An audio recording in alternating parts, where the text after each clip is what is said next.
All right, welcome back. We're following breaking news this morning of a deadly shooting spree in California. Police say a gunman drove through the college town of Isla Vista, shooting and killing 6 people. Investigators say it appears the attack was premeditated, and they are now looking at video and written evidence to figure out a motive. I'm joined now by our legal guys, Avery Friedman, a civil rights attorney and law professor in Cleveland. Good to see you. And Richard Herman, a New York criminal defense attorney and law professor, joining us from Las Vegas. Good to see you as well, gentlemen. So, Avery, you first. The sheriff is calling this a premeditated mass shooting. So many things are now being examined, like when and where the suspect may have gotten this gun, what is in these writings he left, and possibly this video. This is now more of a search for motive. That's the concentrated effort? Exactly right. If I'm the district attorney, Frederica, I'm working with my officers, I'm working with the allied agencies, I'm looking at video, I'm looking at audio, I'm looking at notes, I'm talking to witnesses. And I think there's a fairly clear sense of who the suspect is. So you need to connect what he has said or what she has said, what he did, his behavior, and some sign that this was indeed premeditated, it was intentional, and the whole idea was to do exactly what happened in this extraordinary college town. Frederica, there are 20,000 kids there. It was a Friday night after graduation. So for those disturbed people, this is exactly where they want to be to create the most damage they possibly can. And Richard, the sheriff says it does appear as though he acted alone. It's not that, there's a concentrated effort to find anyone else that may have been complicit, but investigators do want to know if there were any missed signs. What will they be looking for in order to determine whether there were some red flags earlier?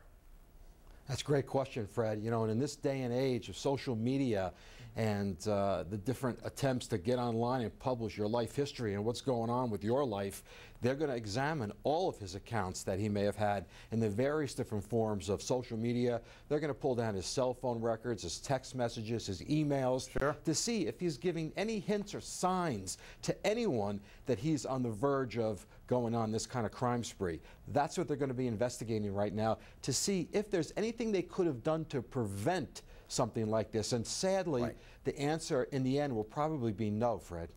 And so, Avery, this is not an issue or a case in which evidence is collected because they're preparing for what may unfold in the courtroom. So the energy, might be a little bit different. We heard Mike Brooks earlier say, there is less urgency or a concentrated effort to hurry up because they're not looking for a suspect. They can take their time in this kind of investigation now because they believe the suspect, the only suspect, here is dead. How does all of this change the investigation? Well, there's no duty at this point to expedite. If we looked at crimes where there were people still out there, you could lose witnesses. Here, we think we know who the suspect is. And I think what the evidence is going to be, Frederica, is you're going to see substantial disaffection here. We're going to see an individual who was angry about isolation in this college environment, being rejected perhaps by others. And I think that's what we're going to see. We've seen it in Colorado, we've seen it in Connecticut, we've seen it here in Ohio. The sorrow that has been created is unspeakable, incomprehensible. That's exactly what the suspect wanted to do here. And then, Richard, you see this potentially as opening up dialogue or reopening dialogue again about gun responsibility or, one's emotions and how that might, provoke something like this. It's the public discussion, gun control against mental health treatment. It's going to rise again. We'll be talking about it.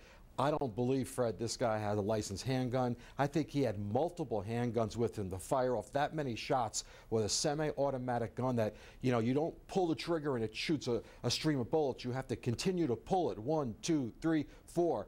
He had 9 crime scenes. He had multiple shootouts with law enforcement.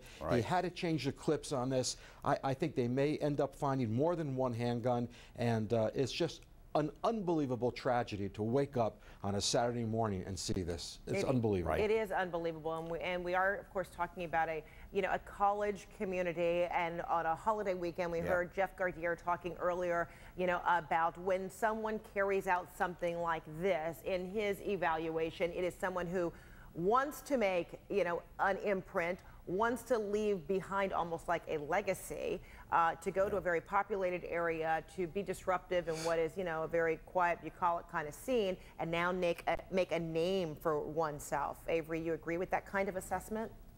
I do, and I think what is so disheartening here is it would be a physical impossibility, Frederica, for someone not to know about that disaffectation, not to know about the isolation and the anger.